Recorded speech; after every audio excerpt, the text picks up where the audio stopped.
Heyo, folks. This is going to be slightly different. I've not written a Substack for it, but I've got a 5-minute video at the end or in the middle. It covers everything. It's from a Memphis news source, so you get to watch them cover everything. Basically, nobody did anything wrong, and that's the problem.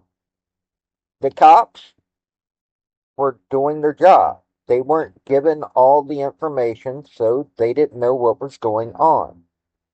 The dog was released with full, training. Everything was right. That's the hilarious part of this. Well, it's not hilarious, especially for Mr. Maxwell, but that's the thing. All of this was done by the book that cops are given. And yet, an innocent man still got attacked, still got bitten.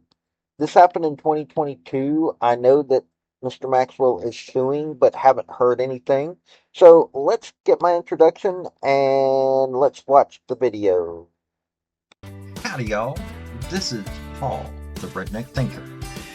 What we have here is a channel to communicate. I want you folks to be thinking by the time you leave my videos.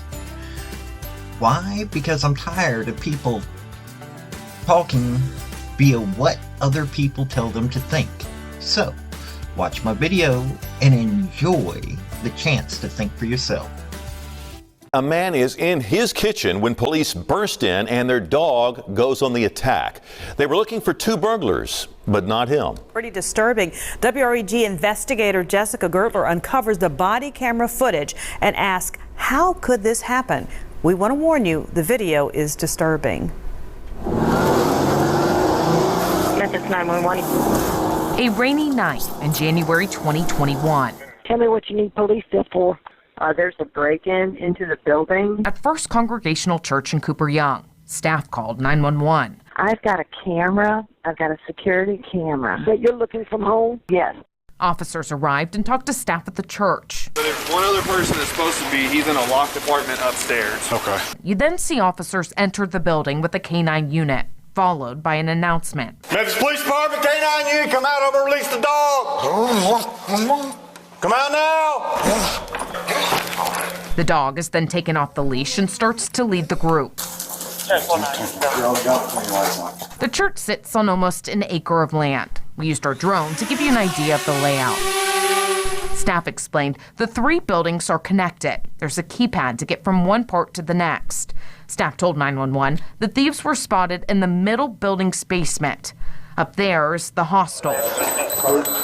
A few minutes into the search, they encountered a resident, the only resident employees had warned officers about. He lives in the sanctuary, not in the hostel area. Officers continue north, and then they hear footsteps. That might be the hostel. He's up. They follow the noise to outside the hostel. Doesn't make any sense. Maybe it's because it's a hostel too. So you got to... The dispatcher gets the code from the employee who's remained on the line. Here's what the employee later told MPD Internal Affairs. I wasn't sure where they were. She asked me for a code. The code you provided them is a general code that opens all of the keypad locks. Almost all, yeah. The officers don't announce themselves when they enter the hostel. I was oblivious to everything that was happening. Kyle Maxwell says he didn't know MPD was in the church. Already inside. Nor did he hear them enter the hostel where he lives. He was in the kitchen area at the time. I'm sure I was listening to a podcast. Just so you know, Maxwell told us he has no sight in his right eye and only 10% in his left, making it even harder to comprehend what happened next. I'm standing here. The door bursts open. I turn around.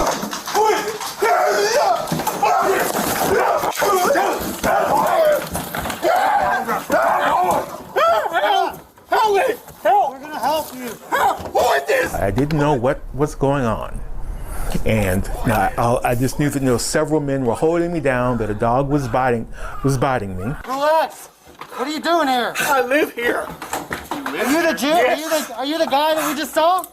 We told you to stay inside. I was terrified. I thought I was about to die. Maxwell is then handcuffed. Another tenant hears the commotion. Hey, do you know this? What are you doing? That's when police realized Maxwell wasn't the burglars they were looking for. It wasn't the man they encountered in the sanctuary either.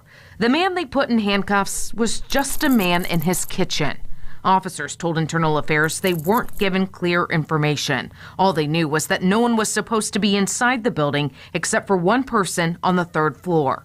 Maxwell's attorney, Jake Brown. There was just no reasonable basis for them to be in this part of the building in the posture that they apparently were. He also questions why officers did not give a clear verbal announcement after using the keypad to enter the hostel. According to the K-9 unit trainer, they're not required to. He told internal investigators an announcement is encouraged on every building search, but there are times when you don't want to give your position away. He said they're also encouraged to have the dog off the leash during the search, as long as you know the building is secure. To expedite the finding of the people. The dogs can do it much faster than humans can. Dan Maxwell is a former officer and current professor at the University of New Haven. It's almost like a perfect storm of some things that just didn't connect. We sent him the footage and internal affair documents to get his opinion. The officers were already at kind of a heightened state of awareness. This translates to the canine. The canines are extremely attuned to how their handlers are behaving. So is there anything to prevent a situation like this? Trying to get better information before everybody goes in. Better information from the complainant, better information via dispatch. He also said more training always helps. It's unclear if anything changed after this incident, since Internal Affairs only wrote up one officer for not wearing his body camera, not the same officer whose body camera ran out of battery. It really changed my opinion of the Memphis Police Department. Maxwell had multiple bite wounds on his leg and says he bruised his tailbone pretty bad. He's now filed a lawsuit, and it appears officers don't blame him. It looks really bad on us, which we didn't intend to stick a dog on some guy making a snack. Jessica Gertler, WREG News Channel 3.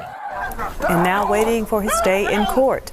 Officers never found the thieves in the building that night. Internal Affairs documents state the officer and his K-9 partner had received training related to building searches for 3 years. See, this is the problem with having attack dogs. Everybody did everything correctly. Everybody. Well, except for, the fact that somebody probably broke into the church. They weren't able to find them. But that wasn't really the problem here. It was they followed the rules that they were given as police officers with the K-9. They followed them perfectly, and an innocent man who is blind, is staying in a church hostel, is still bitten.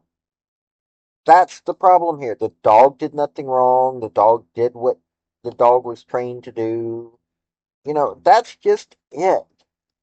This is why I am covering this topic, because even when everything goes right, it can go wrong. So, hey, if you're liking this series and want to see more, hit subscribe for me. It's does nothing to get for you except that you get to see my videos because you'll get notice on it. But it helps me a lot. I'm trying to hit 1,000. I want to get financed because I'm wanting to eventually get to the point that I can do interviews with politicians, with police officials, with government officials, whatnot.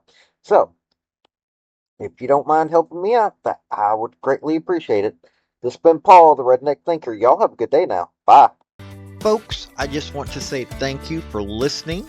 I want to thank you for taking your time. I want to hear what your comments are about what you think on this topic, because your comments are what's important, not necessarily mine. I don't care if you're Republican. I don't care if you're conservative. I don't care if you're liberal. I don't care if you're Democrat. I want to hear your opinion on these topics.